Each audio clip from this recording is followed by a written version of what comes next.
उठायला यायचं खचा आलो ना. रात्रीचं किती पण लवकर झोपलं तरी सकाळी काय उठायचं मन करत नाही. सकाळी उठलो, देवपूजा वगैरे करून घेतली. त्यानंतर आलो इकडे स्टॉक रिफिल करण्यासाठी आपला. जरा जास्त स्टॉक घेतला. नंतर आलो सवऱ्या भाईचा मोबाईल बघायला. डिस्प्लेचा झापूक झालं सवऱ्या भाईचा. कपड्याची घडी घालता घालता बोललो एक सिप मारू कॉफीचा. जास्त सुपर स्ट्रॉंग होती. त्यानंतर आला इकडे नारळपाणीवाला. तो मी 3 घेतलं मग त्याकडनं. तरी एक त्याने मलाच दिला.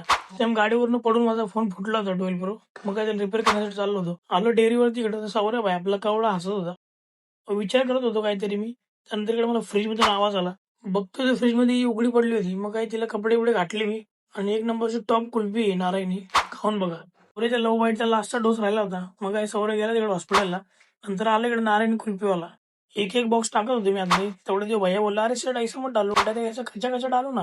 नवीन स्टॉक आल्या बोललं घेतली इकडे कुल्फी खायला मी. सोम्या भाई पण आला होता जिम वरून डायरेक्ट इडली वडा खायला डायरेक्ट प्रोटीन. त्यानंतर आलो इकडे फोन घेऊन रिपेअरिंगला गेला. सोहेल भाई का नव्हता जागेवरती. मग फोन ठेवला तिकडे निघालो. तिकडून आलो हॉस्पिटलला इकडे गाडी एक्सचेंज करण्यासाठी. ऑफिसला निघालच होतो तेवढं माझा फॅन पडत आला इकडे गलीतनं. स्लाइसची बॉटल घेऊन सत्यम भाई मला भेटायला. मग काय सत्यम भाईला आशीर्वाद दिला. त्यानंतर इकडे आला टेम्पो आला अमेझॉन वाला. VW कंपनीची टीव्ही होती. मग टीव्ही वाला आला इकडे खोलून दाखवली मला डॅमेज आहे का. तर ही टीव्ही आणण्यासाठी मागवली होती. आणलेला पण फोन करून बोलून घेतलं मी. आणि तिकडून निघालो ऑफिससाठी. ऑफिसमध्ये पोहोचल्यावर पहिला ऋषा भाईचा रेनकोट दिला त्या दिवशी घेऊन गेलो तुम्ही घरी. ऑफिस मधला ऍक्सेस चालू होणार होता. मग फैजल आणि मी आलो इकडे ऍक्सेस कार्ड घेण्यासाठी. ऍक्सेस कार्ड घेतलं आणि फैजल आणि मी तिकडे निघालो. नंतर चाय आली होती. मग चाय मारली मी इकडं. आणि जर तुम्हाला आजचा ब्लॉग आवडत असेल तर लाईक कमेंट्स आणि फॉलो करा आपल्याला.